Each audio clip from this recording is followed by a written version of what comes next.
replies, well, you know how many deer are out there?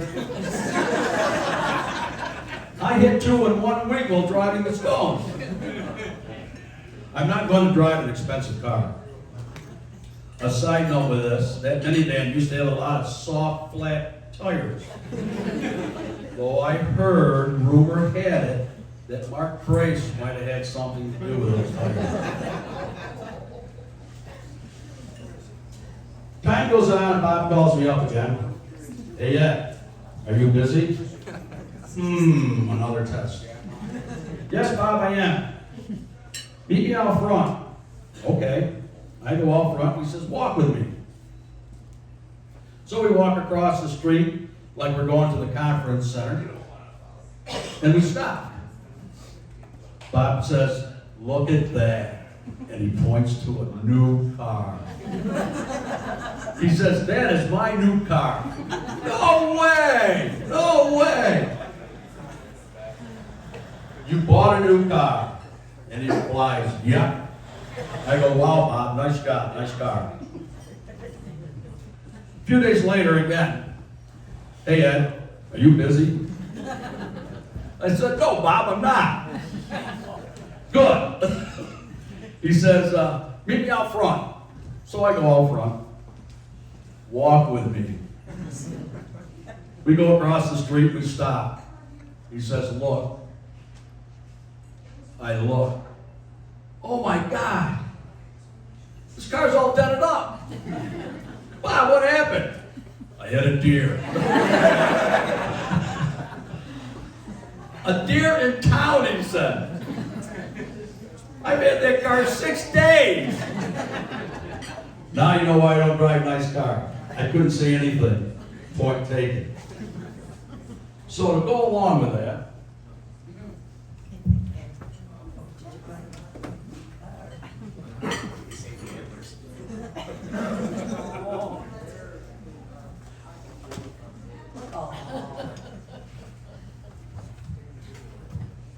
so Bob, to help you get along a little bit better, I have this wonderful remote control car. It's got a deer on the front. However,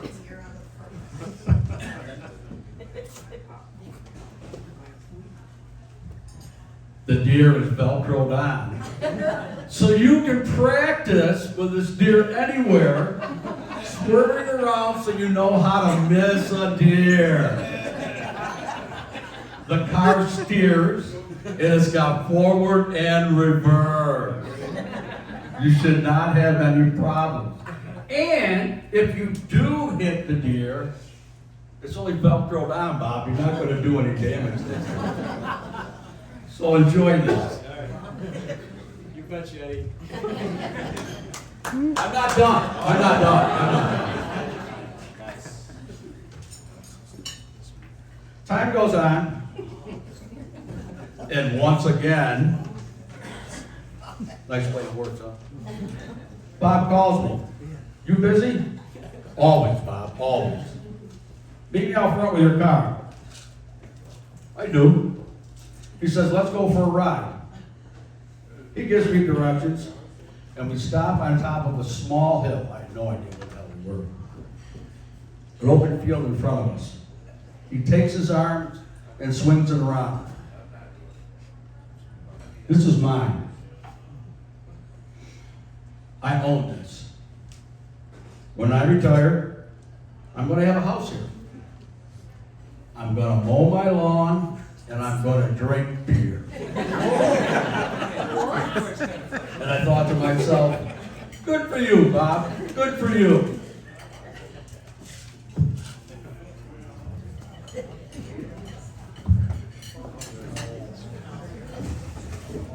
So, Bob, here's your beer. I think that's your flavor.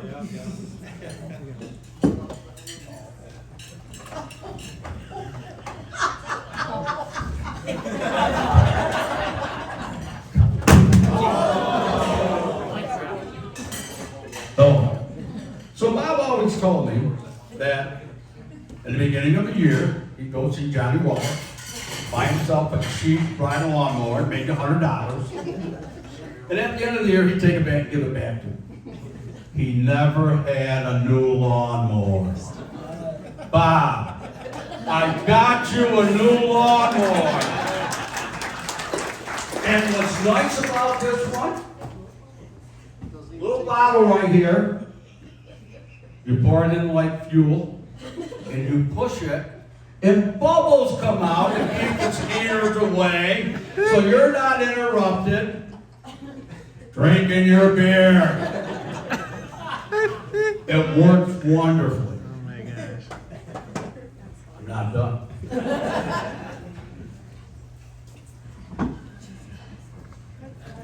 Now, Bob, up there where your field is, I'm sure they have lots of deer, and you have a brand new lawnmower. I don't know how well this will work, but I got you a brush guard so you can keep the deer away from your new lawnmower. I don't know how you fit it on there, but I'm sure that you'll be able to. He's an engineer, he can figure it out.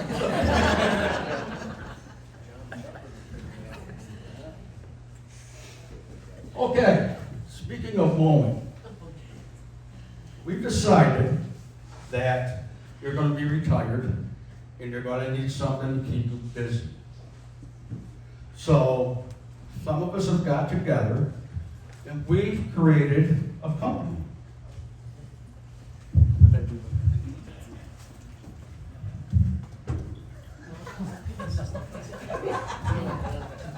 So you're going to go into the lawn mowing business. From CEO to CEMO, Chief Executive Mowing Officer. And to help you get started, I guess I know you got a hand in that, right, brother? Come on.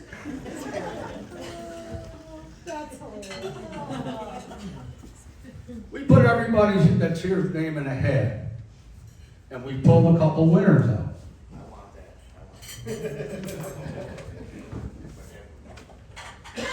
To help you get started, they're going to get some free lawn mowing. These are the winners. Oh, and by the way, guaranteed slightly straight lines, includes free dandelion relocation. Now with 15% fewer lawn gnomes casualties. Satisfaction not guaranteed. Bob's Lawn Mowing.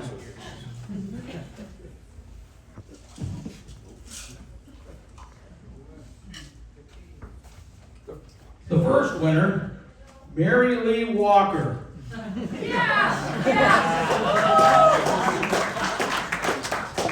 It says here that there's 178 acres, including the golf carts in the village of Dundee, that Mary Lee has got ready for you. And we figured it out. That a 60-inch mower, maybe 6-inch mower. 8 hours per day, 5 days a week, you finally get Saturdays off. You might be able to get 97 acres a week done. I think you're going to have to hire somebody. You get the Kiwanis Park, you get the high school, you get the cemetery, you get some scenery now. The next winner is Laura Lane. She's from the Livingston County Chamber of Commerce. They have a lot of acreage, Bob. A lot of acreage. 50,000 acres to be exact, including Letchworth Park. You need to hire some help.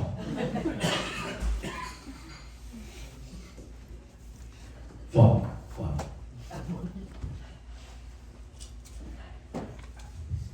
As I said, Bob was a strong leader. When I first came to OAMB, Bob told me he had a vision for the company. Part of that vision was to have people understand what ESOP was and to grow the company, but a controlled growth. When I was hired, OAMB had about 24 people and about 19 million in sales. When I retired, there were about 85 employees and 62 million in sales. In my time there, we opened up the warehouse at Perry, bought an old bar and turned it into a lab, conference center, and offices.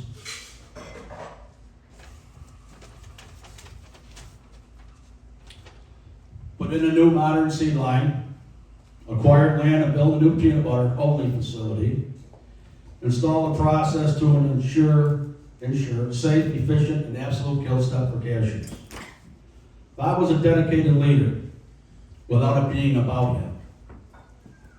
He didn't need to wear $1,000 suits. Bob was a blue jeans and golf shirt type of guy.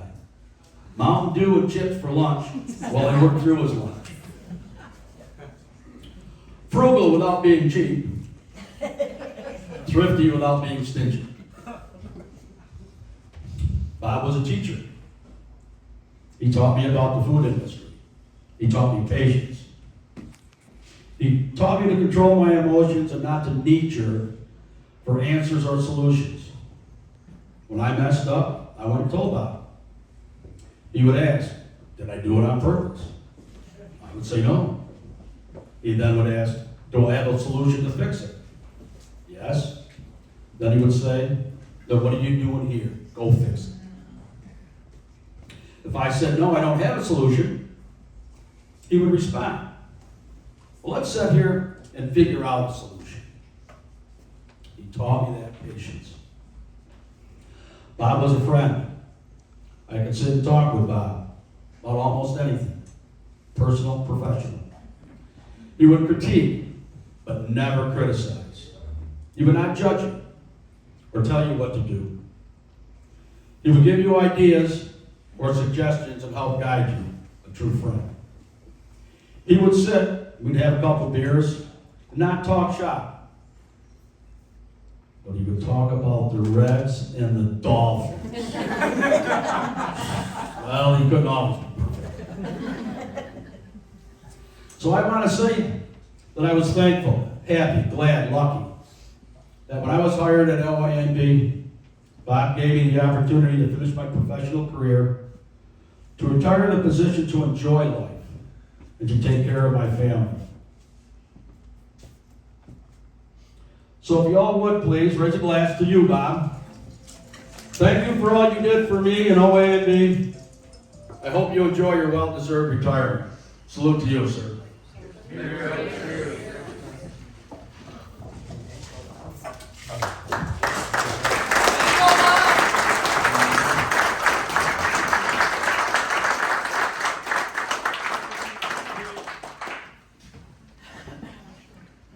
Don't worry, Bob will get a chance to say some words, I promise.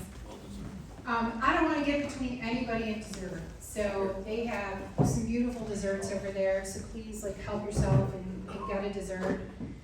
I just had a few words myself that I was going to share, and it's truly an honor that I get to be here welcoming all of you here today. I'm Gail Orr, the marketing director, once again, in case some of you don't know who I am. When I think about Bob, we've worked together almost 17 years. But when I think about Bob, I can't help but think about sports. I'm sure all of you are perhaps the same way. But the funny thing is, Bob has never been good about keeping score of his own accomplishments. So today, I'm keeping score for him. Bob joined, once again, officially as CEO in June of 2007 after serving as a board member for a few years. And at that time, the company was about a $10 million business. And I remember him once telling me that he would feel that, once again, is a true success when we reached $50 million in sales. And well, I think Bob was about the 23rd hire it once again. And now we're at 80 or so employees. And we passed the $50 million milestone a long time ago. And if you ask me, that's a fantastic scorecard. From the very beginning, Bob had his eyes on what mattered most, people.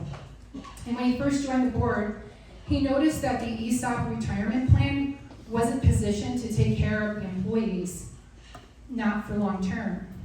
And so when he became president, one of his very first priorities was to fix that, to make sure that the people who were part of Once Again would have security when they retired. And under his leadership, We grew far beyond the one building we operated in. As a board member, Bob oversaw the expansion of new production rooms in our main facility. In 2008, the QA Labs was built. The purchase of the conference center happened in 2013, and in 2016, the construction of the peanut butter facility was completed.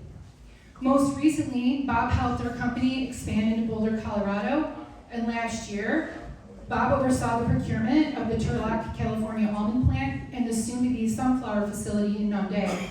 And somewhere in the midst of all of those expansions, he secured the Perry warehouse too. Bob led us to be the first peanut butter company in the world to achieve Safe Quality Food certification, and he led once again in being the first labor certified company.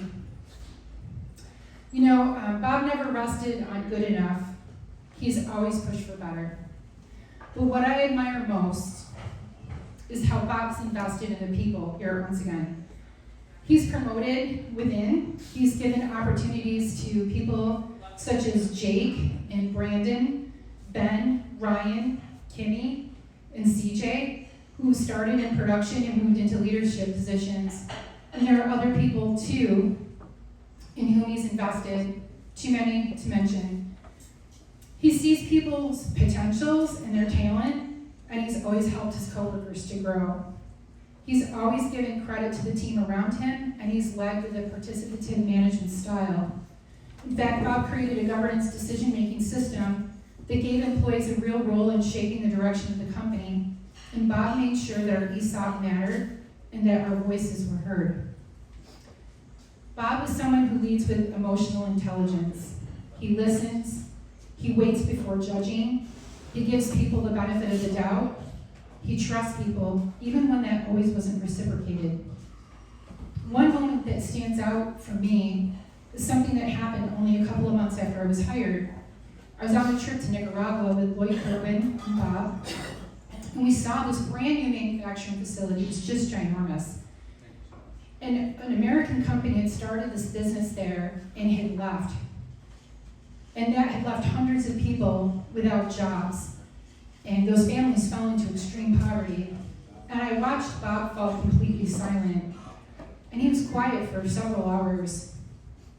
And I asked him, you know, what was going on, what he was thinking. And he just kind of shook his head and said, man, oh man, that's just such a shame. And it was just really clear to me in that moment about his care for the people in Nicaragua and in Nunde, and for our ESOP, and for all the communities abroad in which once again exists and does business. And that was when I knew in that moment that I was working for the right leader, because Bob genuinely cares. For nearly 2 decades, Bob has worked every Saturday. He never took that big paycheck or big bonuses that most CEOs will take, and instead he kept giving and sacrificing, because this is the company that he's always believed in, and we are the people that he's always cared about. So Bob, while you may not keep score, we do, and by any measure, your leadership has been a championship season for once again. And so today, on behalf of all the employees of once again, the board of directors, Nunde, Perry, Turlock, Boulder, and our communities around the globe where we operate, we thank you for your tremendous service and all your accomplishments. So congratulations on your retirement, and thank you for everything.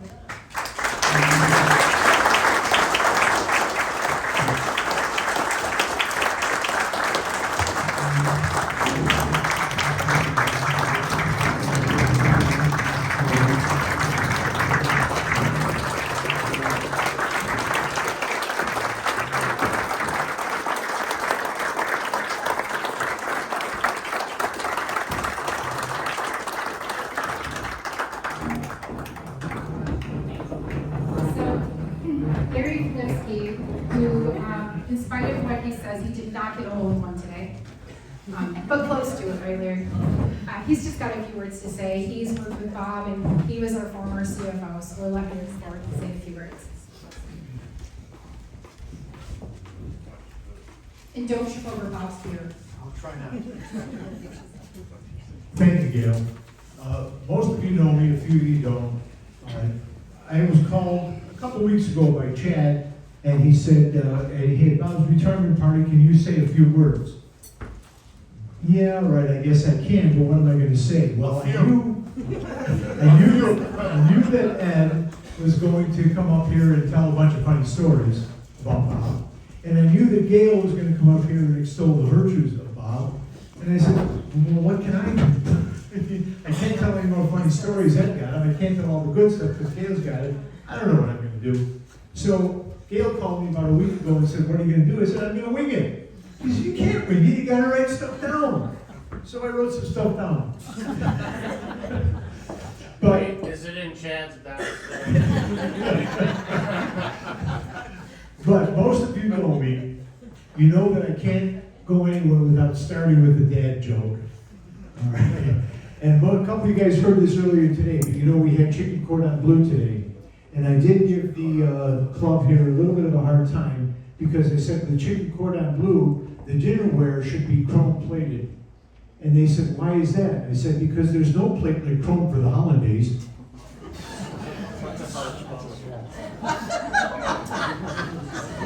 At least one person liked it.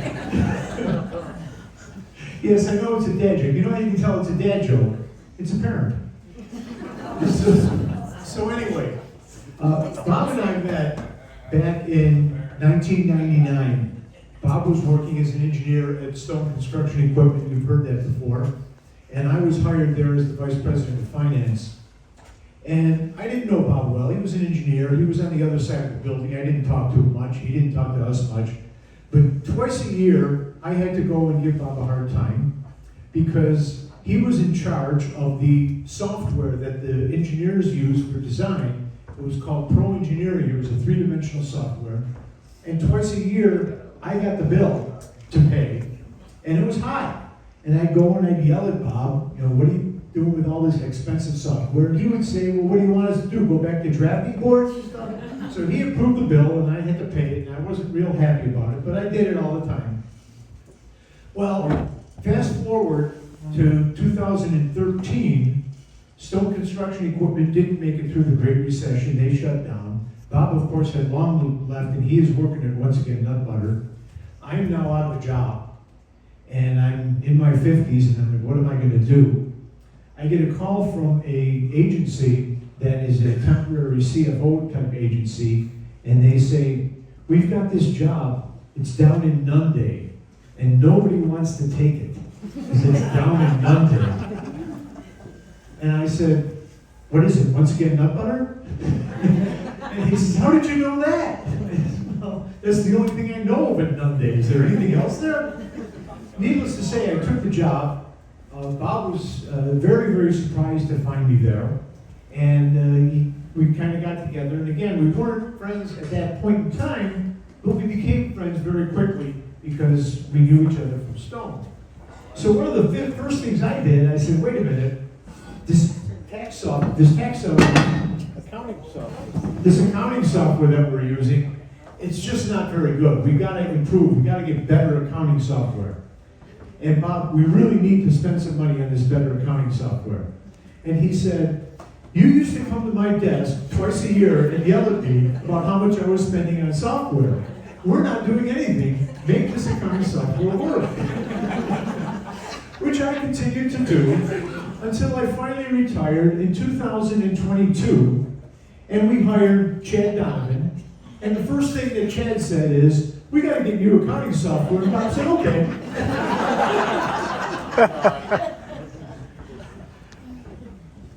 When I came to, once again, I knew that it was an employee-owned company.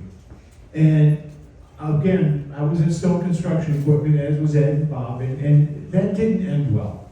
Not through the fault of Stone Construction Equipment, the economy didn't treat it well, and it didn't end well. And a lot of people said, why are you going back to another employee-owned company? Well, I liked employee-owned companies, and I spent my first couple of months at, once again, Nut Butter as a temp through that agency I told you about. And I said, boy, I like a lot of stuff about this company, and I like the way Bob's running it. And we got together and we put together a little package so that I could take the job and work there. And Bob became my boss full-time, and I started working there, and I worked there for 9 years, retired from there with a pension from Once Again Nut Butter from the ESOP. So it was a wonderful thing, and Bob was instrumental in all of that. The company was not all that big when I started. It was around 25 million. When I left, it was well over 60 million. I remember it, as Gail said, Bob said, boy, if I can get this to 50 million, I'll feel successful. Well, you made it, Bob, and way, way more than that. Couple quick things about Bob. Bob has his own way, okay? Any of you who play golf, so a lot of you in here don't, I understand, but those of you who do, you know that when you describe a hole, you say it's a par 3, or it's a par 4, or it's a par 5. Well, if you're playing with Bob, that doesn't work. Bob calls everything a 3-par, or a 4-par, or a 5-par. And that's just the way he says it. He will never change. I've tried changing him on a lot of things, wasn't able to do it. He's got his way, and that's the way it is. I did get him to stop saying irregardless, but that was an honor. No, you didn't. Well, when I was there, he stopped. Hey, Chad, you just lost it. The thing about Bob, I hear that he's going to go into politics. He said so. Bob, you are not going to make it in politics. I'm sorry. All right? Politicians lie, they cheat, they steal. You are honest, you do not cheat, you do not steal, you are never going to make it in politics. All right? Good luck, I really mean that. I hope you do. Local politics is a little easier. Don't try to go into anything higher than that. You'll get eaten alive. But Bob always worried about his legacy in Nunde. Every time we talked about some things that might be a little risky, Bob was said, hey, I've got to live here. I cannot have a stone construction equipment happen with Once Again Nut Butter because I still have to live here. And I've got to make sure this company does well. And with that attitude, he was always able to make sure that the things we did, yeah, all right, we built a peanut butter facility. That was risky, but we went through and figured it all out and said, this is going to work. And we did it. So Bob was always worried about what that kind of stuff is, and always worried about his legacy in Nunde. He is now retiring. He's going to start collecting some money from the ESOP. But all of those of you who are here and you know the ESOP, this Once Again Nut Butter ESOP has already paid out 7 millionaires in the town of Nunde. So that is all on Bob. Thank you, Bob.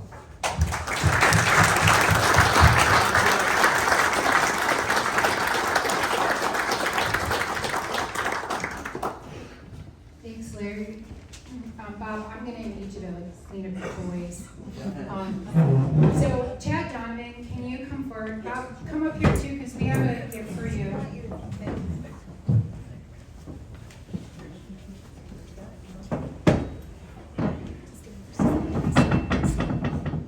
So real quick, nobody wants to hear from me. I'm a short timer, but I do have a couple of things. I'm going to miss our Friday meetings. They're some of my favorite things that I've had in my career. Bob is a wise man. He's a smart man. He's a deep thinker. He takes time, and he cares about people. You can't outsmart Bob. You can't think ahead of Bob, but you can catch him off guard and make him laugh. And I'm going to sound like I want to date Bob here, which is kind of weird. But making him laugh is one of the funnest things I've ever had in my career, because he'll catch himself and then he puts his head down and he starts to shake. I've done it a couple of times and no shit, it's the best thing I've done. I don't care about closing a deal in Turlock or the lease that we worked on for about what seemed about 9 years. Making them laugh and catching them off guard is pretty amazing. Two quick stories. Well, actually, it's one related story, and it's the reason why finance people aren't allowed to book Trev. Bob and I are on a trip to Argentina. We're in row 53 jump seat. And we sit down, and a lady goes into the restroom, And about 35 seconds later, Bob and I are sitting next to each other like this in the jump seat, and the lady is trying to get out of the bathroom and she's pulling the door in the wrong way. Panic ensues. Screaming ensues, and I look over at Bob, and he is just absolutely shaking. I'm shaking, the lady is panicking, she can't get out of the door, and flight attendants are rushing to 53 jump seat to get it figured out. That's on the way. On the way back, we went through California. We stopped in Turlock, and again, the reason why finance people don't book a trip, I booked a Prius. I heard this story. So Bob and I are going. It's about 4:30 in the morning back to the airport. We're going about 85. We're late. We're going about. By the way, Mark Brace had a Lincoln Navigator on this trip, so we'll talk about that later. He's not here. The CEO and I show up to the facility in a Prius together, and when I say together. He gets out of his Navigator, Bob and I emerge from the Prius on the ground. About 4:30 in the morning, he and I head back to the airport, and we're going 85 miles an hour down the 405 freeway in a Prius that's made out of paper, and it has a penny in the back. And he looks at me, and I looked at him, I'm like, I don't think we're gonna make it. And I got the head down, so making Bob laugh is one of the best things that's ever happened in my career. So you've heard tonight, Bob's an engineer, and so we're gonna give him a gift tonight. And so we thought about this, and money, that's fine. We're gonna do some things beyond this for Bob, because 18 years plus a board seat, and I think everybody knows, and by the way, we've talked about $50 million, $60 million. The company hit $70 million in gross sales this year because of Bob. So, everybody's heard the company's accomplishments, and that's fantastic. And I'm a short timer. I'm happy to be here, but we talked about, well, what do we give Bob as a gift after? How do you reward someone? How do you recognize someone? How do you thank someone for a legacy of service, almost a lifetime of service, not only to company, but community and people? There isn't one person in this room that doesn't have a fantastic story to tell about Bob, with a smile on their face, right?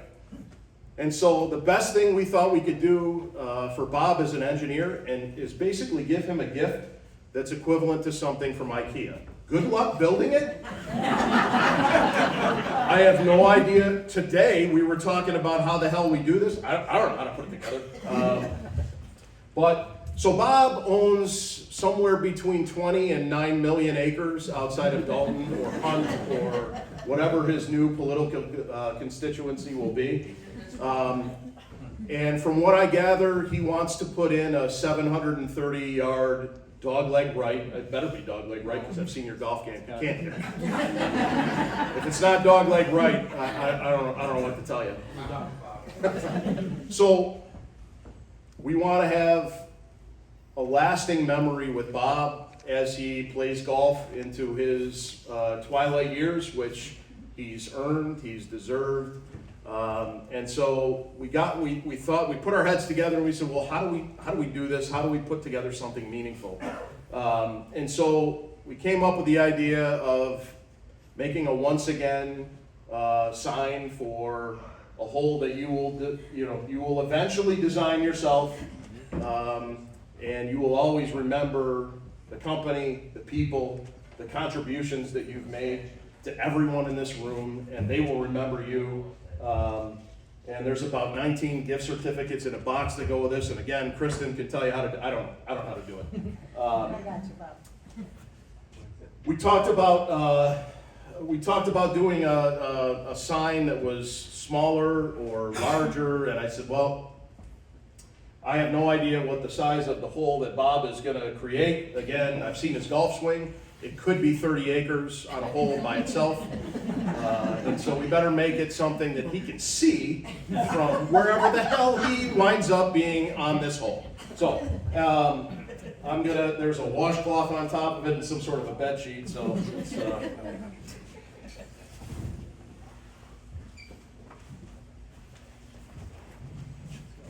So this is the start, Bob.